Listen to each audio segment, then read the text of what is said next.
सावरी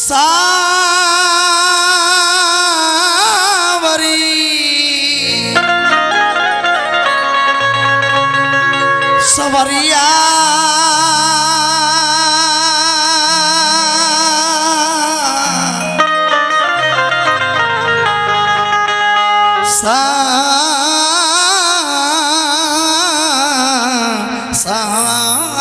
सावरिया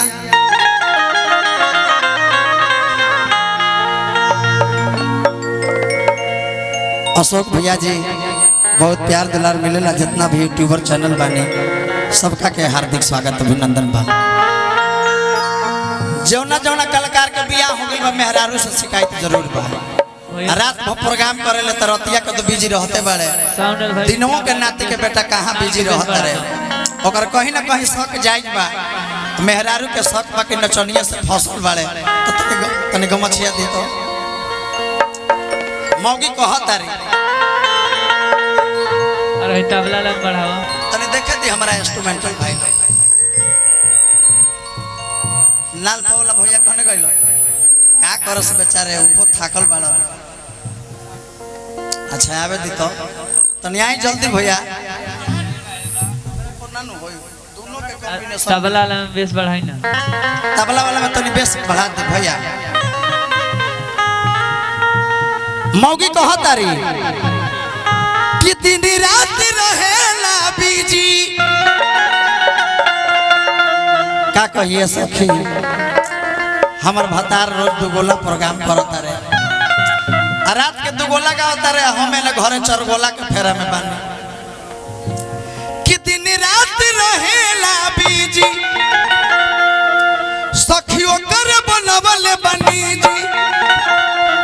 सखी का कही पिया के रोहनिया के रजब कोरा में सुतावेला नचनिया नचनिया रजब कोरा में सुतावेला नचनिया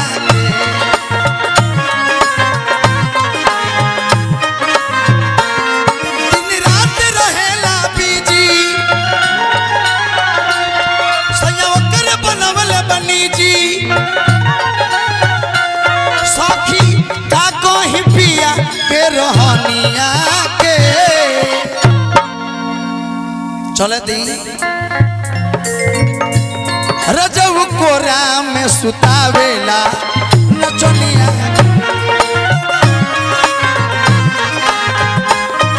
रजब कोरा में सुतावेला नचनिया के। यही हो दीपक भैया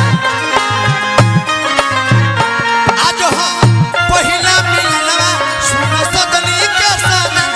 आज हो पहिला मिलनवा भगवान जन सुनी भगवान जन बिहान होखती आज राजा जी कोरवा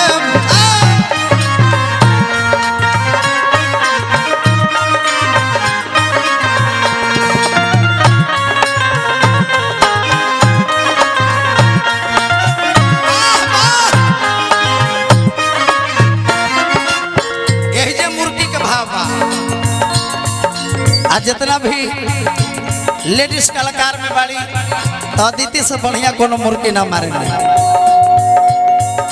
हमने सब देखिला। लेकिन हमरो एगो भाव सबके अलग अलग भाव भैया।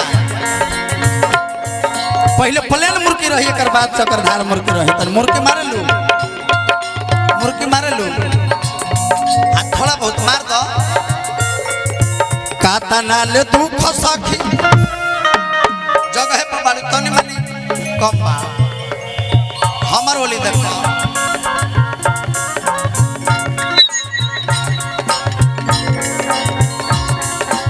तनी देखो भैया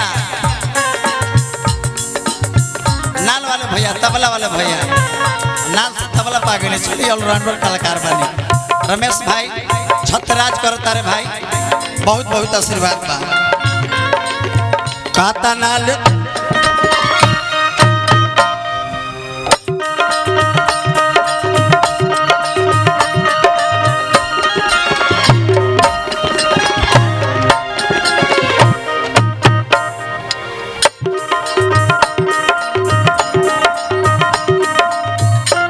केतना ले दुख सखी सैया के बताई भइले निरदया सैया गइले पराई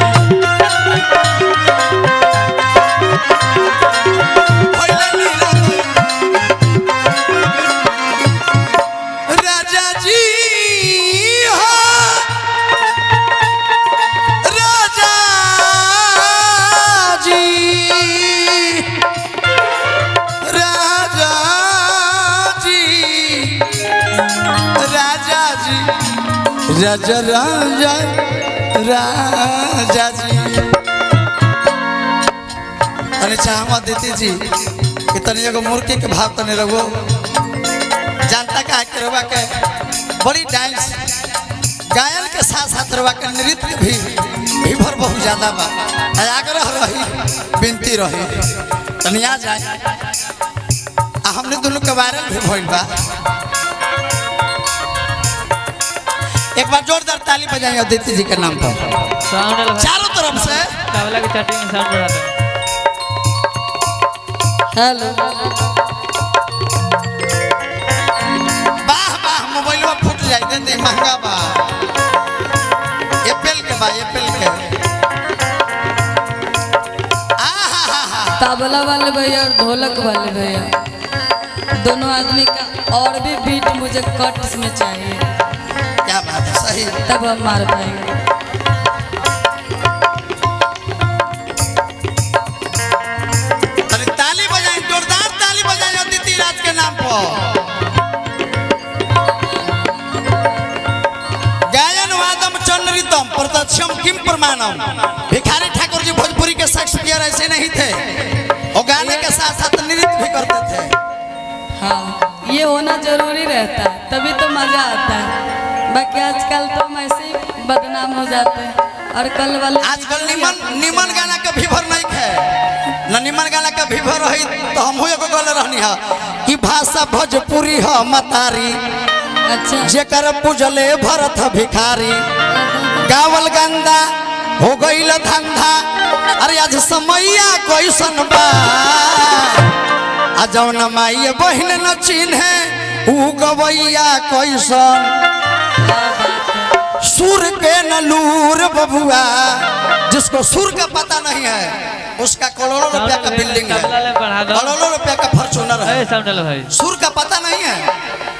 एक अगो नया नया गवैया के देखल माने के पूर्वी माने क्या होता है निर्गुण माने क्या होता है ढेर लोग के कह दब कि झप गावा ध्रुपद गावा सही बात गावे ना जाए झप माने पता नहीं कि झप का होला अरे सुर के नलूर बबुआ झूठो के ब्यास हो अरे कमर हिला के कोइला भोजपुरी के नाश हो गावल गंदा हो गईल धंधा ई समैया कैसन बा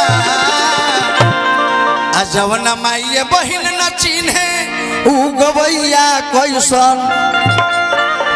एगो और हमर गीत दुगोला में रोज गावतनी कि कैसन जमाना आ गईल हाय हाय हाय हाय अरे ढोढ़िए पगाना आ गईल। इसका अंतरा है अशोक भैया भाषा भोजपुरिया के धुरिया में मिलावता आ बढ़िया बढ़िया प्यास अपन पगड़ी गिरावता हाथ वाला खाना आ गईल हाय हाय हाय ढोढ़िए पगाना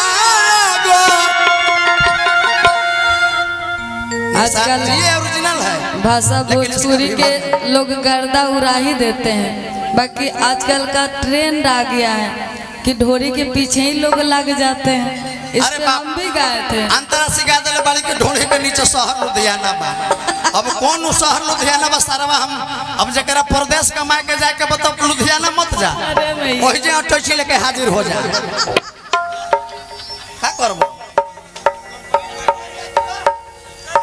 यदि गलती कहता नहीं तरह सब बोली ओरिजिनल हम बोलते हैं। सुनिए मार्केट में कितनों रिफाइंड बिक जाएगा तो घी का कीमत कम नहीं होगा।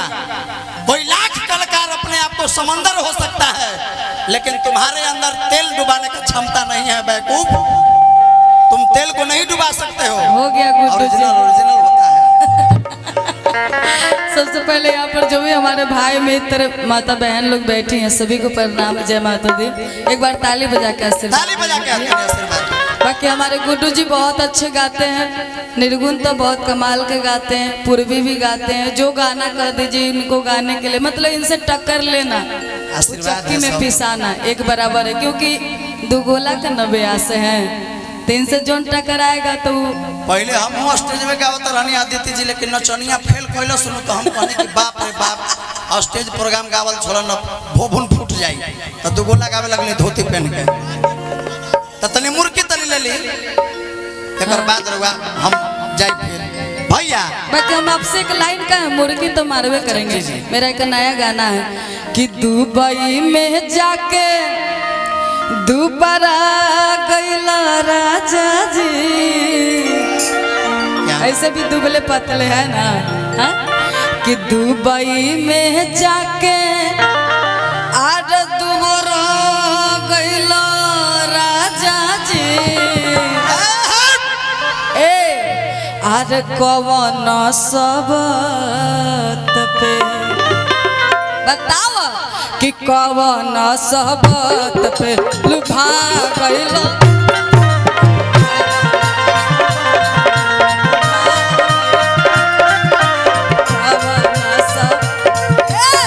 दुबई में जाके दुबारा गइलो राजा जी, दुबई में जाके दुबारा गइलो। मजा आ रहा तो ताली बजाइए आप लोग, मजा आ रहा ना। ये जो मैंने किया ये कथक डांस है। एक बार और आइए तो उधर से आइए आइए आइए। आ रहे थे कि दुबई में जाके दुबारा गइलो राजा जी, दुबारा गइलो। बाप रे बाप, ये तो मेहरारू बड़ी बदमाश मिलल भैया दादा। एकरे ऐसा मेहरारू ड्राम में कोई सुगार टुकड़ा करके सीमेंट से जाम कर देता रही सब। कि कवन सबत पे, अरे कवन सबत पे, कवन सबत पे लुभा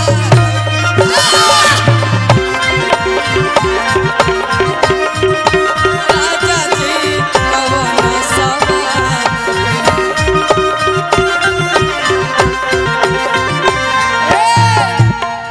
अंतरा कि घरे जब रहत रह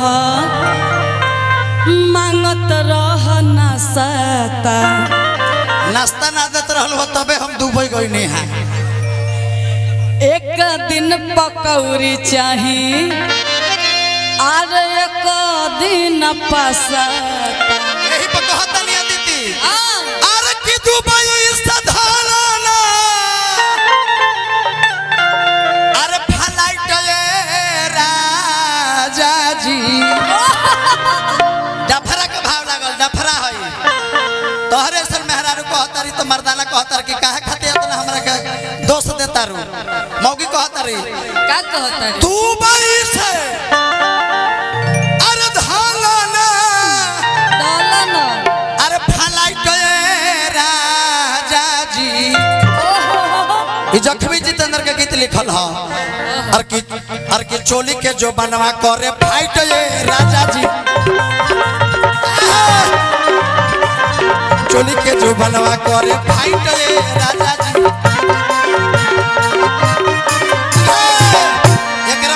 एकरा पर बौन आदमी के नाचे का मन करे तो कैसे नची है? कैसे नचे? हमने तो 4 फीट 5 फीट के 6 फीट के बानी, आज बौन रहेला 1.5 फीट के, कैसे नाचे? कैसे नाचे? और के चोली के जो बनवा करे फाइट।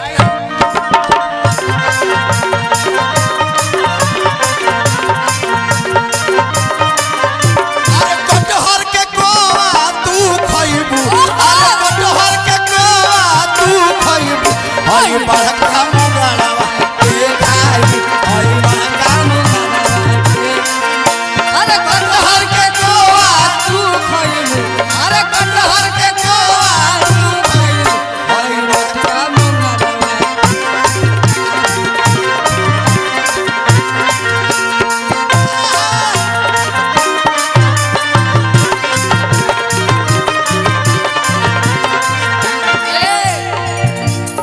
क्या? ये तो छोटा मोटा हम लोग इसलिए गा रहे थे, बाकी हम लोग कहाँ थे? मुर्गी पे, मुर्गी के भाव में थे। हाँ। बस वही मेरा लास्ट टाइप का है। गाना होना चाहिए कि मुर्गी उस पे कट अच्छा लगे। एकदम एकदम हमने दू गोला में गाइले तो हमने जाना तनी हाँ। नचनिया के मुर्गी हमने मरवेबे करेले भैया बाबा अर की काटा ना ले तू खसैया अबरी से प्लेन मुर्गी मारी पहले कर बाद चक्रधार मुर्गी होई यूट्यूबर भाई लोग आ सब के तनी आदेशो रहे कि गैला पुरु बाबा हो काहे आर कोइलो न फोनवा हमर सोनावा सुना कि गैला पुरु बाबा हो काहे आर कोइलो न फोनवा हमर सोनावा सुना कि ये हमर सोनावा सुना अवसावत निया कैला सटनावा अवसावत निया कैला सटनावा गुरु बाबा का कागिला न फोनवा हमर सुनावा कैला गुरु बाबा का कागिला न फोनवा हमर सुनावा सुना कि हमर सुनावा सुना अवसावत निया कैला सटनावा